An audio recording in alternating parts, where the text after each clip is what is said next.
There's a hymn that Christians have sung on Pentecost for about 1,300 years, and it describes the Holy Spirit this way. In our labor, rest most sweet, grateful coolness in the heat.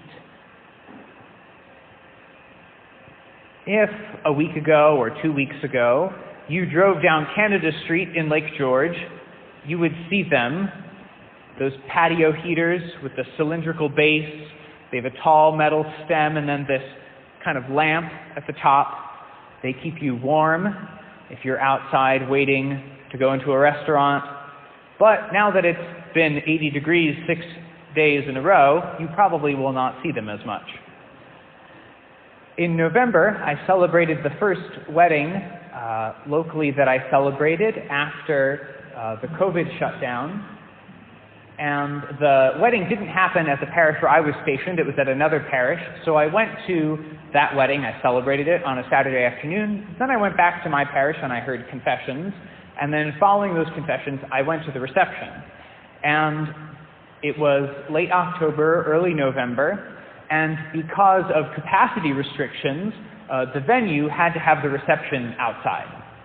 So we were all sitting outside at 7 o'clock at night, late October, early November, and it was a little bit chilly. We did not, at that point, have the luxury of New York State's 6 feet by 6 feet dancing zones, and so we did not have that option to warm ourselves up. And so the venue rolled out these patio heaters, and over the course of the evening, as people finished up their dinner, people kind of gravitated over toward them. Some people were very classy about it. They would stand up maybe with one person they were having a conversation with and stay kind of in the vicinity of one of these patio heaters. But I was sitting with the bride's younger siblings, and they were cold, and so they went and stood with their faces and their hands on the patio heaters, like this.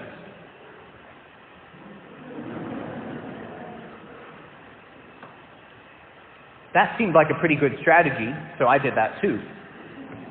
And then every couple of minutes you switch out and you make room for somebody on one of the sides of the patio heater. You know, it's natural. It's human that we do this. That when it is cold, we heat ourselves.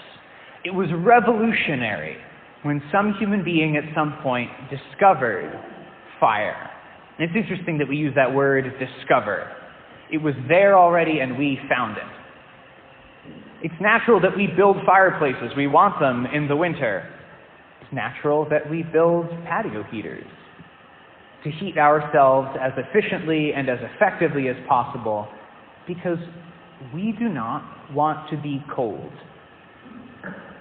And you know, we live in a world that styles itself, that pretends that it's full of heat. You know, people are so red hot with argument. People can be fiery with their passions.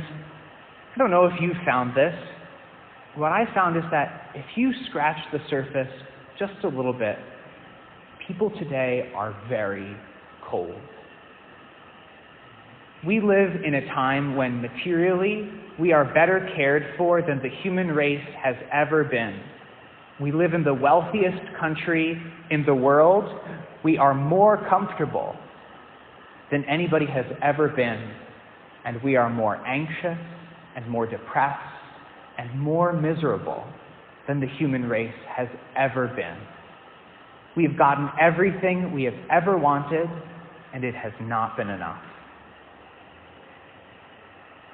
And in the midst of that cold, the Holy Spirit descends on the apostles and descends on us. What does the Acts of the Apostles tell us? It says this is what happened. There came from the sky a noise like a strong driving wind, and it filled the entire house in which the apostles were. And there appeared to them tongues of fire which parted and came to rest on them. The Holy Spirit is working in the church, desires to work renewal in you, in your life, in your heart, now, today.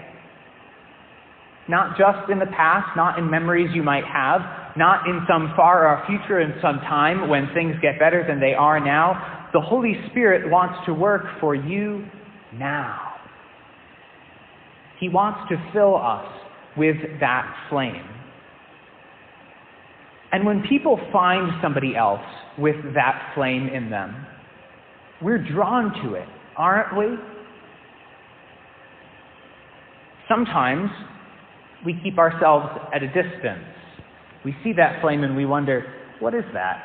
And maybe we have a conversation with somebody else near us, because if we have somebody else who's also kind of distant from the flame, we feel safe. We feel like we don't have to engage it too closely. But if we're honest with ourselves, what we want is to be pressed flat up against that flame, to have it warm every part of us and every part of our lives, not just the parts that we show to God, that maybe we bring with us, but everything. God knows everything about us. We can't hide anything from Him. And what He wants is not just to keep us near that flame, but to put that flame inside of us, inside of our hearts. And this is what the Holy Spirit does. The Holy Spirit frees us from our despair. It frees us from discouragement. It frees us from the lies that we tell ourselves. And in our place, the Holy Spirit gives us a new life of encouragement and of real peace.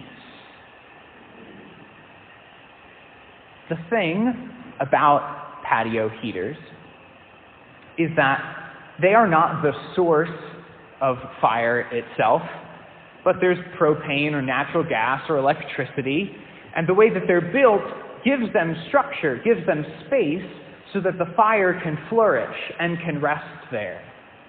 This is what the Lord wants to do with us and in us, to clear out all of the things that are blocking God's love, blocking the truth that He wants to tell us about ourselves, so that there is space for His flame to rest and to remain, and from our hearts to spread.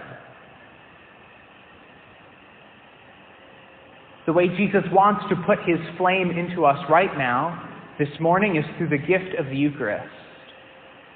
When the apostles were despairing and were afraid, when they had locked themselves away from everyone else, Jesus came and He stood in their midst. He breathed on them His Holy Spirit. And what did He do? He showed them His body. He showed them His hands and His side. And this is what He does for us when we receive the Eucharist.